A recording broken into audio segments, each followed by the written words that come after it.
invite up Morris. He's an elder with the local Uduk congregation here. And he's going to come and share a little bit of his story and their history to provide some background for our evening. And then from there, we'll follow it up specifically what this project will look like for us. So if you guys could give a warm welcome for Morris here.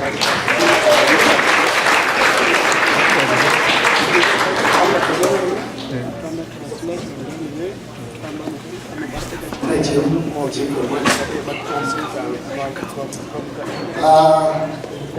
So today I'm very glad to be here and talk about the history of Uduk. This is the first pastor, the first Uduk pastor, which was elected in 1959. Is the first pastor, and he done a lot of job. He done a lot of job, and he served God. So God gave him the strength, the power to do his job. He done a lot of job, despite the government of Sudan. So the government of Sudan forced him to convert to Islam, but he refused to convert to Islam, and he continued to his mission in Shali. And so I need to share with you what happened during his mission. So what happened in Uduk camp or in Shali field? The government of Sudan, they attacked the Christians in Shali, and that forcing them to go to the bush until now. So what happened in 1986? The government of Sudan, they sent the soldiers to kill more than 15,000 unarmed civilian Uduk Christians, men and women and children. That is in 1986. That forced them to leave the areas. So they killed them. They killed 15,000 at that time. And then in 1999, 1996, what they do, they entered the Shali field, the capital of Uduk. They entered the capital of Sharia field, and what they do, they told them to convert to Islam. They take them one by one to ask them, are you going to convert to Islam, or are you going to continue believe in Jesus? But if you say yes, they kill you. So these letters, it said like 1996, he entered Chali, a capital of the Uduk tribe of approximately 50,000 at that time, Christians. He told them, you are all going to convert from Christianity to Islam today. So they come with the arm and with the tank to force them to convert. Because they tell them, because here is what is going to happen to you. If you don't, I'm personally killing 5 Christian church leaders in front of the gathering. So they kill the elders in front of the Christians. They kill them. Then when the Uduk still refused to convert to Islam, so there is a commander, his name was Tai. So Tai Musba began to killing the armed Uduk men. And then what he do here, the kindest way Commander Mustafa kill Uduk civilians was to hurt them at the gunpoint into the hut. So they take them to the hut. The hut is kind of like a house. And then they drop over the hut with 50 ton Soviet tank. The commander Musbar would also personally herd a group of 12 to 15 Uduk men, women and children into hut where he could ask the first person. So they will take you and ask you just one by one. Do you renounce Jesus Christ? When they refuse, he could personally use a hammer. So they use the hammer. This is what they do. Use the hammer. So the hammer. So they use the hammer to drive a 3-inch nail into the top of your head. In front of the people. This is what happened in 1986. That forced people to live. So they ask you if you refuse, he do this in front of the people. And he would then ask the next Uduk civilian if they could renounce Jesus Christ and convert to Islam. If you could do, this until he had personally killed every person in the heart with a hammer. And this is what happened to the Uduk. It's kind of like a drama.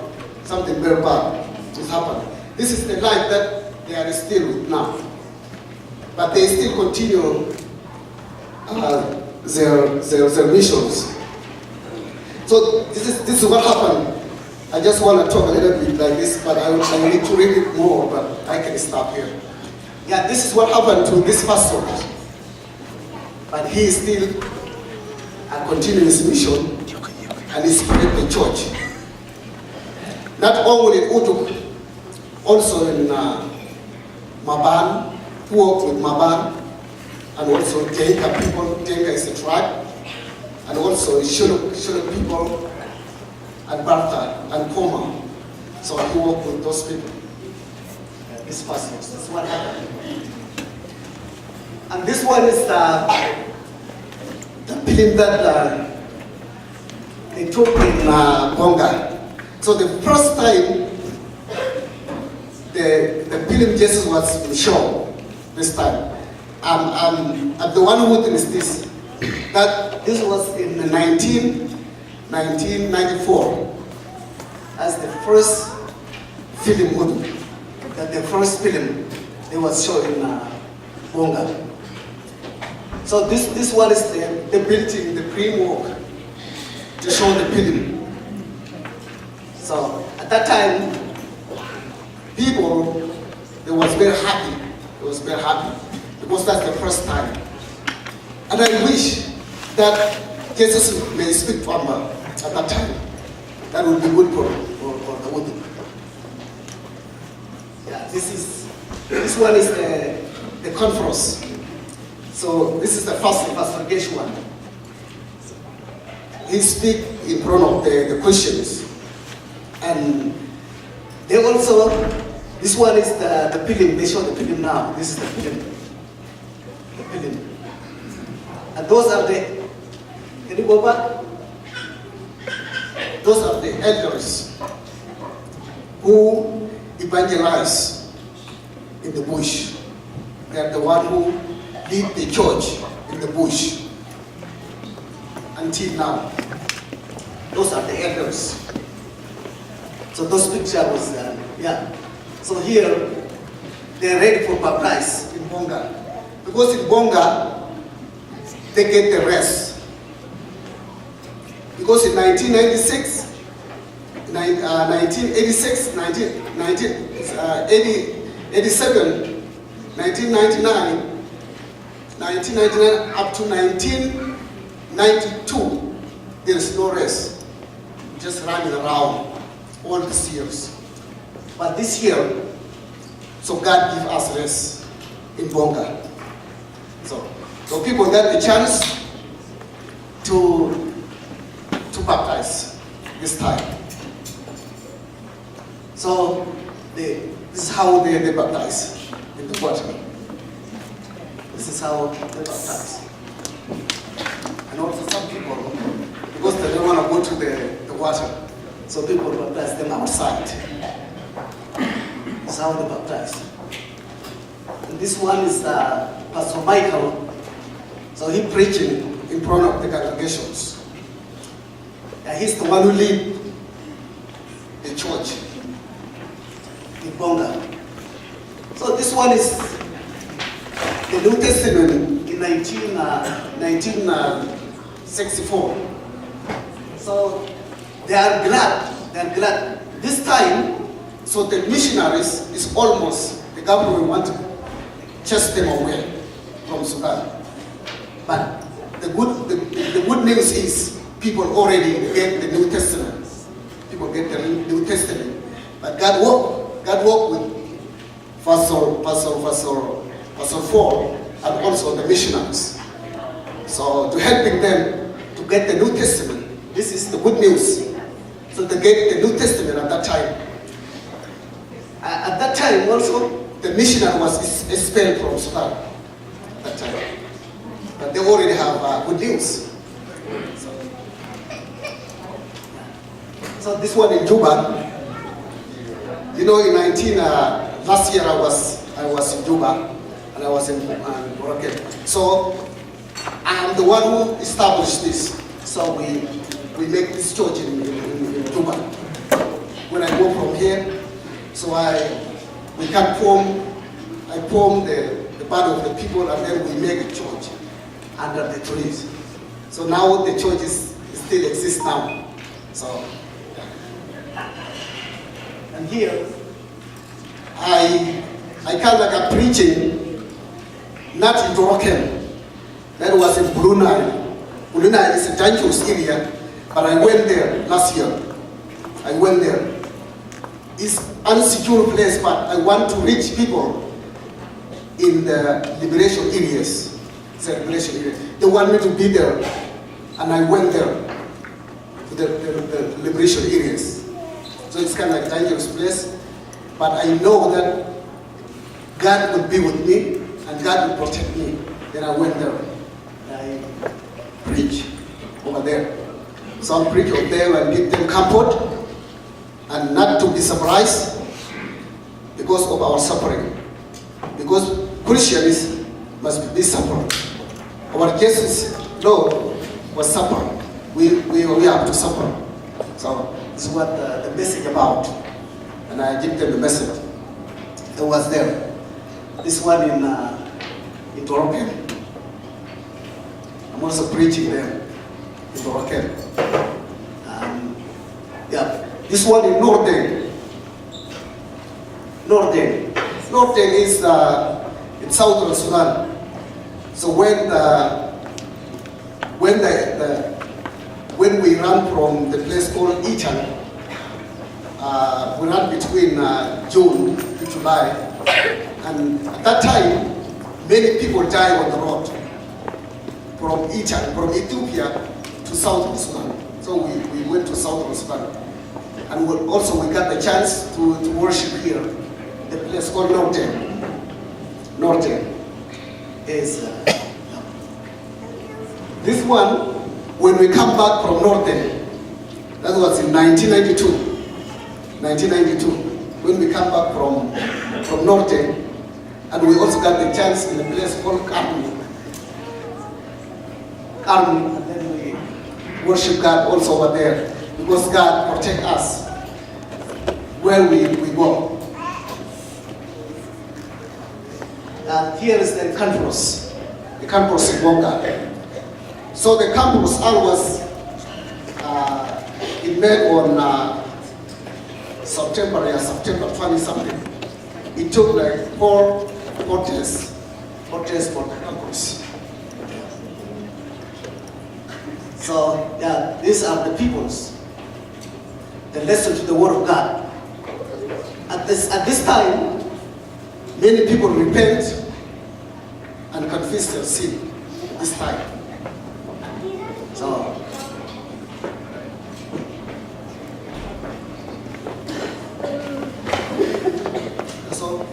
the video.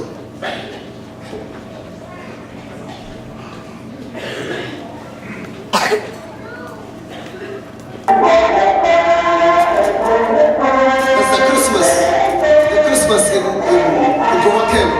At this time, the Islamic government organized and attacked people in Joachim last year. I was there. You can see over there.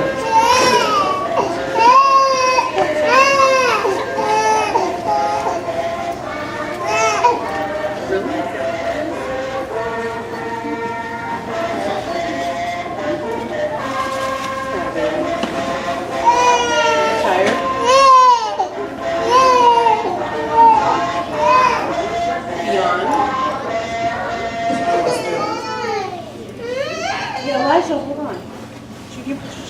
So that's it. Thank you.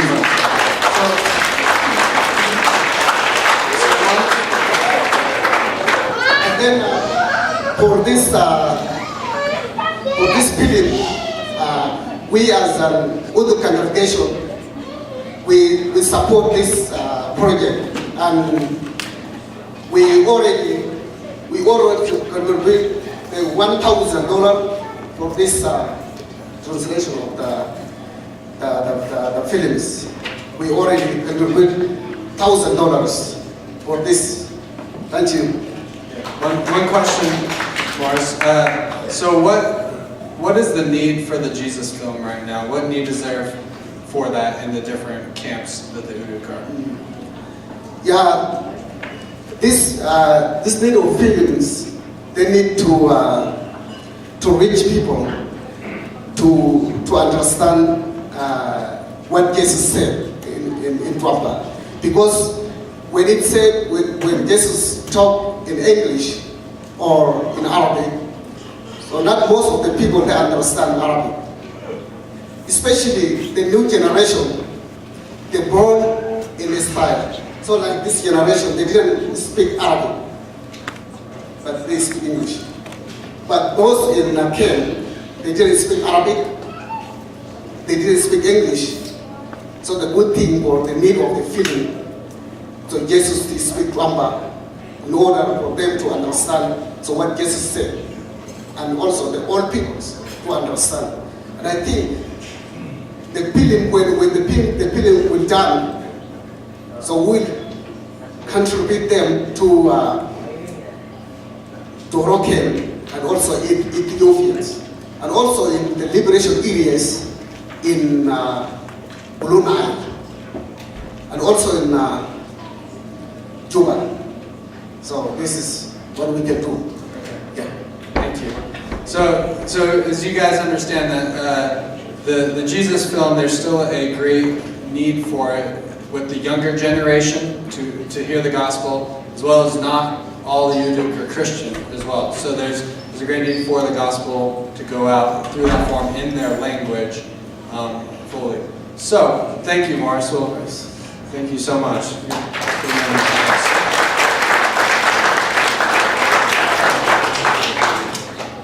So now what we want to show you is we want to show you a short film about what this translation process looks like and the project that we're looking to involve ourselves in. So please enjoy this short video here. Sometimes ask, how is the Jesus film reproduced in another language? You simply translate, record, mix, and then master. But not so fast. First, funding must be secured. Then a body of like-minded people must join together with a common vision to give people a chance to encounter Jesus in their heart language. The Spirit of the Lord is upon me, because He has chosen me to bring good news to the poor. 主的灵在我的身上，因为他指定我去传福音给贫穷的人。 We start with a translation of the Gospel of Luke. And in many cases, this part of the project has already been completed by a partner organization. So 80% of the Jesus film script is ready to go. The remaining 20% includes adapting Luke's Gospel to the original screenplay. But wait, What if a culture doesn't have a written language? Well, that complicates things a bit. So instead of a translator writing a script, he speaks the translation, and audio technicians record his voice. After this translation is approved, voice actors listen to this oral script and repeat it back dramatically. Blessed are you, poor, for yours is the kingdom of God. Blessed are you who hunger now, for you shall be filled. Felizes nós, coitados, para nós o reino de Deus. Felizes nós que têm fome, para nós Deus da farta nós. But in most cases, once the written script is in hand, voice actors must be found who speak the language for the 21 different roles. I need 21 voices. I only have one voice. After the voice actors are chosen, a recording team travels to the country, constructs a temporary soundproof studio, and then records more than 500 lines of When dialogue. I come out, it's hot in here. No, we have 499 lines to go. When the recording team is pleased with the vocal performances, a committee of native speakers and scholars must approve the recorded dialogue for accuracy and clarity. What about you? Who do you say I am? You are God's Messiah. The Son of Man.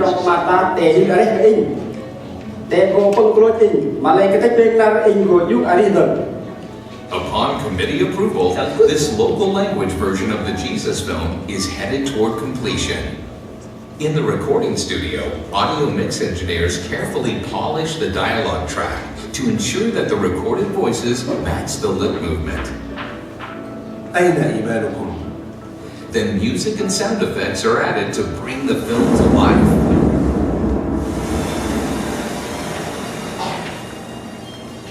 Finally, a digital master of the completed Jesus film is produced. It can be modified for any viewing application, from cell phone to theater screen. The seeds that fell in good soil stand for those who hear the message and retain it in a good, obedient heart.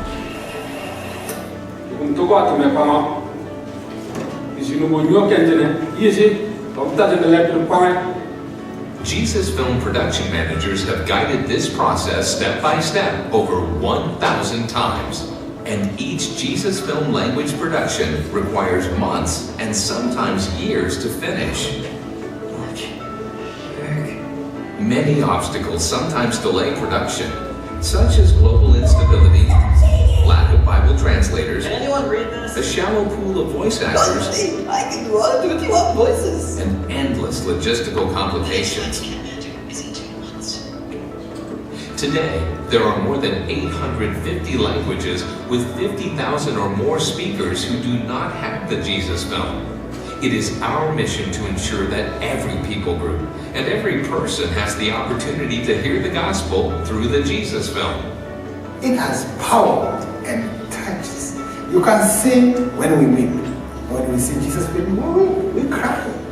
Because we have got to know God who controls the whole world. There are many ways that you can be involved in this effort. It is our responsibility and privilege to see the gospel reach every people group. Ask yourself, what is God doing? And what role can I play? The world is waiting.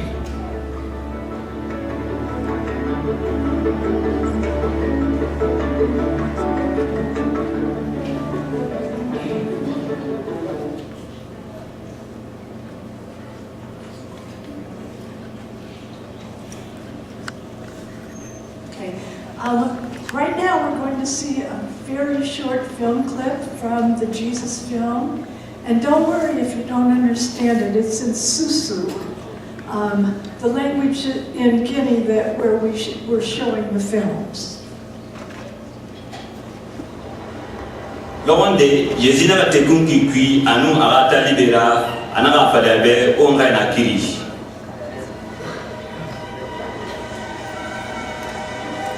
Enu giri fete munaga anaga pish.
Bukan dengan hati.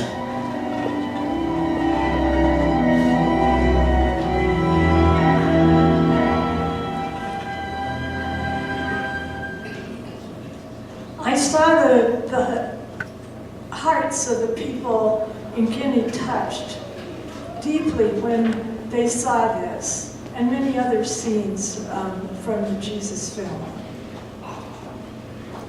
I'm going to tell you just a bit about the history of the Jesus film.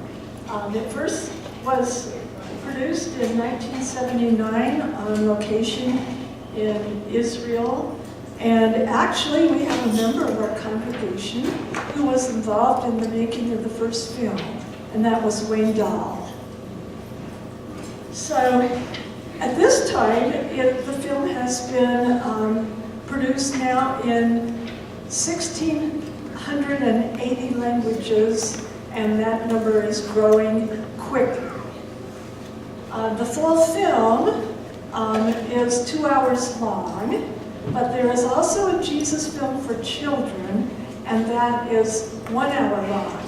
And sometimes we have showed that one even to adults, and many people came to Christ through the children's film, adults as well as children.